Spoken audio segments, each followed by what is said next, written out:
नमस्कार। पश्चिमी बंगाल में परिवर्तन की ऐसी आवाज उठी जिसने 6 चरणों में 223 सीटों पर हुए मतदान का संपूर्ण माहौल ही बदल कर रख दिया।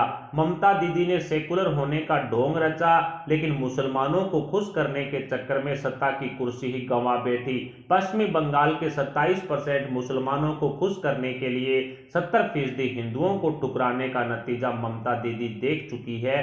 5-6 चरणों में हिंदू प्रभावी सीटों पर मतदान हुआ तो जय श्री राम के नारों की गूंज खूब सुनाई दी, लेकिन ममता दीदी को बचे हुए 2 चरणों की 71 सीटों पर मुस्लिम मतदाताओं से खूब उम्मीद थी।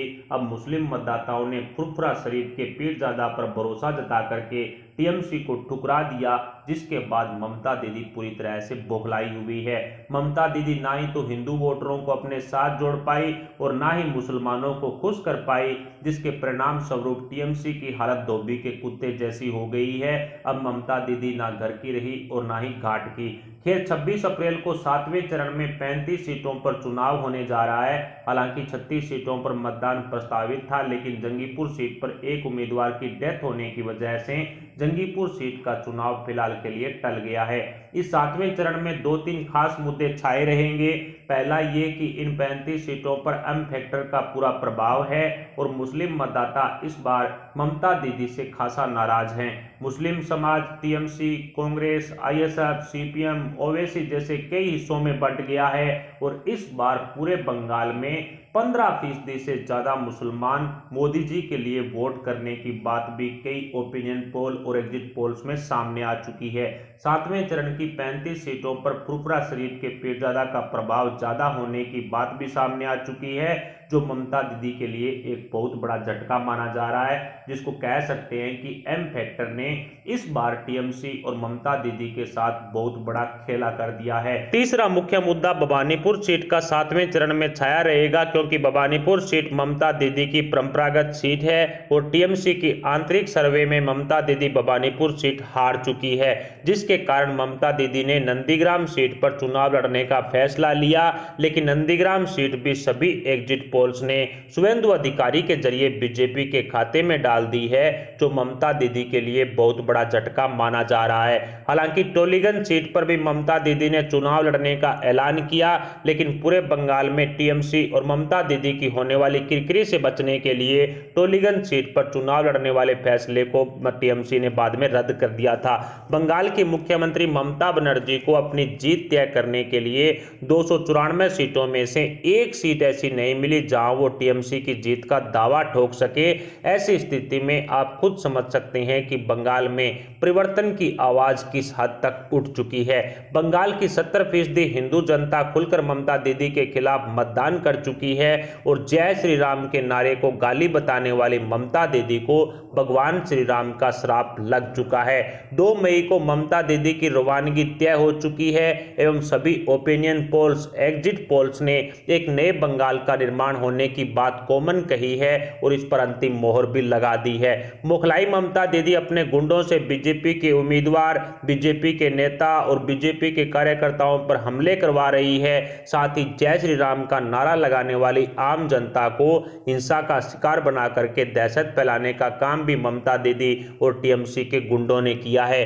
दीदी के रणनीतिकार प्रशांत किशोर यानी कि पीके की क्लब हाउस वाली वायरल बातचीत ने इस बात का भी खुलासा कर दिया है कि गैर बंगाली और हिंदी बंगाली ने ममता दीदी को ठुकरा करके प्रधानमंत्री नरेंद्र मोदी जी का खुलकर समर्थन किया है, जिसके कारण भवानीपुर सीट पर टीएमसी की करारी हार होना तय है, क्योंकि भवानीपुर सीट पर यूपी बिहार के हिंदी भाषी गैर बंगाली और हिंदी भाषित बंगालियों की भरमार है, जो निर्णायक भूमिका अदा करेंगे।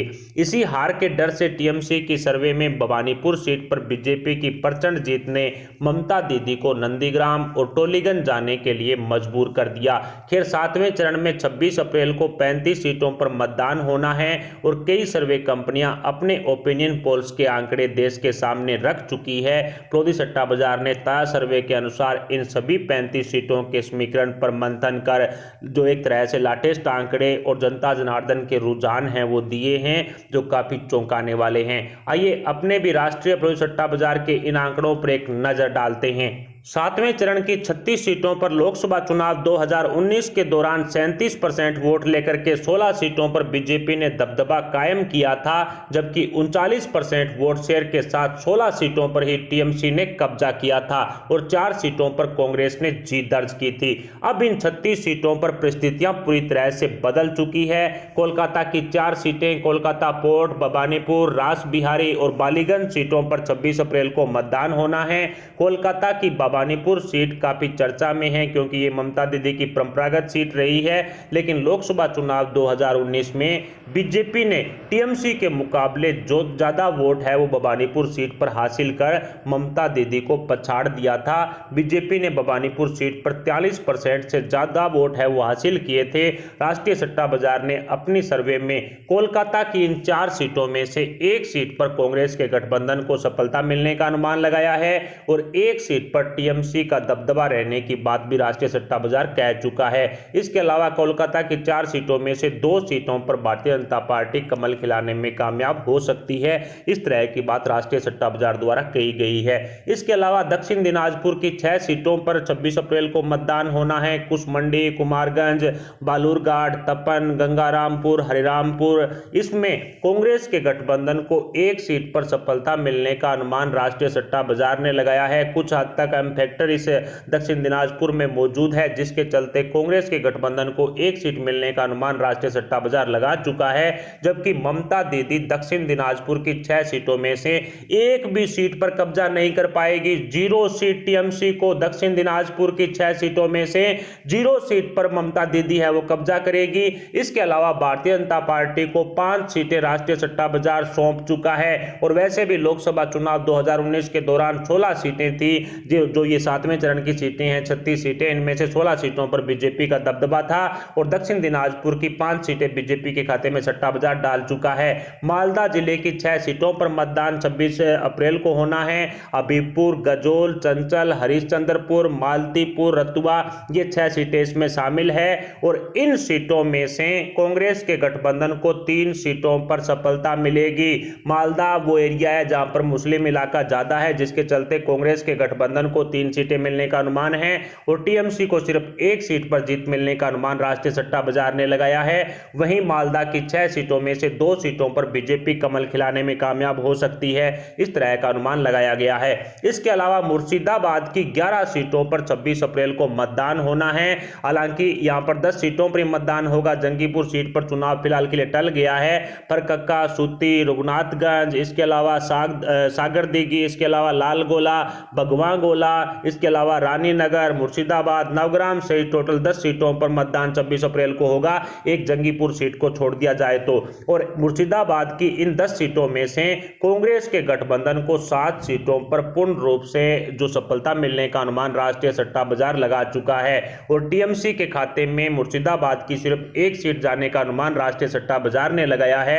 ऐसे में कहा जा सकता है कि कांग्रेस का गठबंधन ममता दीदी से आगे निकल चुका है और वहीं भारतीय जनता पार्टी मुर्शिदाबाद की 2 सीटों पर कब्जा कर सकती है, इस तरह का अनुमान राष्ट्रीय सट्टा बाजार द्वारा लगाया गया है। इसके अलावा पश्चिम बर्धमान की 9 सीटों पर 26 अप्रैल को मतदान होना है, जिसमें पांडेश्वर हुआ, दुर्गापुर पूर्व, दुर्गापुर पश्चिम, रानीगंज, जमुरिया, आसनसोल दक्षिण, आसनसोल उत्तर, कुल्टी और बाराबानी, ये 9 सीटें हैं पश्चिमी बर्धमान की जहां पर 26 अप्रैल को मतदान होना है और इन 9 सीटों में से कांग्रेस के गठबंधन को एक सीट पर सफलता मिलने का अनुमान लगाया जा रहा है। एक सीट पर कांग्रेस के गठबंधन को सफलता मिल सकती है। इसके अलावा टीएमसी को 2 सीटों पर सफलता मिलने का अनुमान राष्ट्रीय सट्टा बाजार ने लगाया है। पश्चिमी बर्धमान की 9 सीटों में से 2 सीटों पर ममता दीदी का दबदबा रह सकता है। इसके अलावा भारतीय जनता पार्टी 6 सीटों पर पश्चिमी बर्धमान की 9 सीटों में से कब्जा कर सकती है। 6 सीटों पर बीजेपी का कमल खिलने वाला अनुमान राष्ट्रीय सट्टा बाजार लगा चुका है।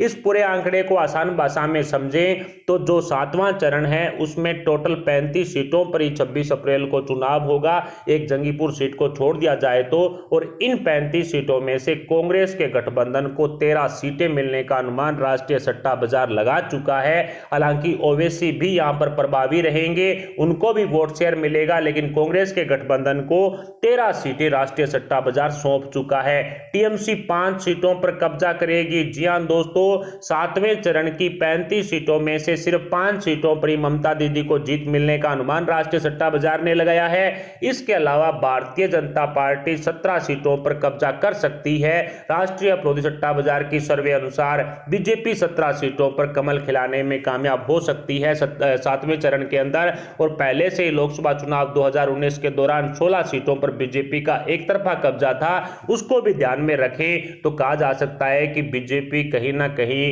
पश्चिमी बंगाल के इस सातवें चरण में काफी ज्यादा मजबूत हुई है। जैसा कि राष्ट्रीय सट्टा बाजार ने इन सभी 35 सीटों पर मुस्लिम मतदाताओं का अच्छा खासा दबदबा होना बताया है, लेकिन मुस्लिम वोटरों के बिखराव ने बीजेपी को भी अच्छी खासी जगह दे दी है। टीएमसी और ममता दीदी से नाराज मुस्लिम समाज कांग्रेस, आईएसएफ, ओवैसी, सीपीएम और बीजेपी में बंट गया है, जो टीएमसी को काफी कमजोर बना रहा है। सातवें चरण में टीएमसी को पछाड़ने का काम कांग्रेस के गठबंधन ने कर दिया है, जो साफ तौर पर मुस्लिम समाज की ममता दीदी से नाराजगी दर्शा रहा है। खैर, विरोधी सट्टा बाजार की इन सर्वे समीकरणों पर आप अपने विचार हमें कमेंट बॉक्स में जरूर बताएं। साथ ही हमारे इस वीडियो को लाइक करके हमारे चैनल को सब्सक्राइब जरूर करें। सब्सक्राइब के पास वाला बेल आइकन भी दबा लें। अभी के लिए इतना ही, मिलते हैं अगली वीडियो अगली अपडेट के साथ। तब तक के लिए जय हिंद, जय भारत।